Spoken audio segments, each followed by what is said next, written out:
ముఖ్యంగా బీజేపీకి అంటే గత ఎలక్షన్లు ఈ ఎలక్షన్లతో పోలిస్తే చాలా వరకు తేడా కనిపిస్తుంది. మరోవైపు తెలంగాణలో బలం పుంజుకోవడం కావచ్చు, ఈ పారామీటర్స్ అన్నీ కూడా కొద్దిగా ప్రెస్టీజియస్గా తీసుకుంటున్నాయి. ఎస్పెషలీ నాయకుల విషయానికి వస్తే అటు మేజర్గా ఎవరైతే ఈ 5 ఏళ్ళు బీజేపీ కోసం కష్టపడ్డారో వీళ్ళందరూ కూడా ఎంపీ టికెట్లకి ఎక్కువగా ఫోకస్ చేస్తున్నారు. అసలు బీజేపీ టార్గెట్ ఏంటి? అసెంబ్లీ ఎలక్షన్స్ మీదనా, అసెంబ్లీ సీట్ల మీదనా, లేకపోతే కేవలం ఎంపీ సీట్ల మీద ఉండబోతుందా?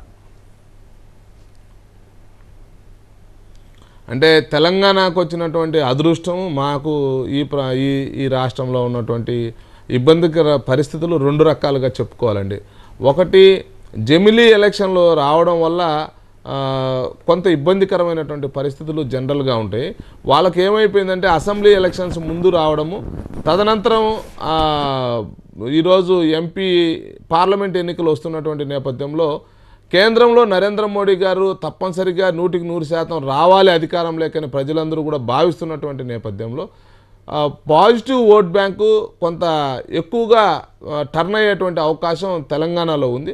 సేమ్ టైం ఆంధ్రప్రదేశ్కు సంబంధించినటువంటి విషయంలో అసెంబ్లీ పార్లమెంట్ 2 ఒకేసారి రావడం కారణంగా కొంత స్థానిక అంశాలు అలాగే జాతీయ అంశాలు 2 మిళితమై వస్తాయి. కాబట్టి ఈ విషయంలో తెలంగాణ వాళ్ళకు కొంత వెసులుబాటు ఉండొచ్చు. కానీ ఆంధ్రప్రదేశ్ బీజేపీ మాత్రం చాలా వేగంగా అభివృద్ధి చెందుతుంది, ప్రజల్లోకి చొచ్చుకొని పోతుంది, ప్రజాభిమానాన్ని చూరుకుంటుంది. కానీ కొంత దురదృష్టం ఏంటంటే మీడియాకు ఆ విషయాలన్నీ కూడా కనపడట్లేదు. ఎందుకంటే ఆంధ్రప్రదేశ్లో ఉన్నటువంటి అన్హెల్తీ కాంపిటీషన్ కారణంగా మాకు మీడియా మజిల్ పవర్ లేని కారణంగా ఈరోజు కొంత చాలా ఎంత స్పీడ్గా ఎదుగుతున్నప్పటికి కూడా ఈరోజు స్థానికంగా మొన్న జరిగినటువంటి బై ఎలక్షన్లు అంతా కూడా మేమే పోటీ చేసాం. ఆ చేసినటువంటి సందర్భంలో మాకు వచ్చినటువంటి ఓట్ బ్యాంక్ కూడా చూడండి, గత ఎన్నికల్లో 2019లో వచ్చినటువంటి ఓట్ బ్యాంకును కూడా చూడండి, బేరేజ్ వేసుకోండి.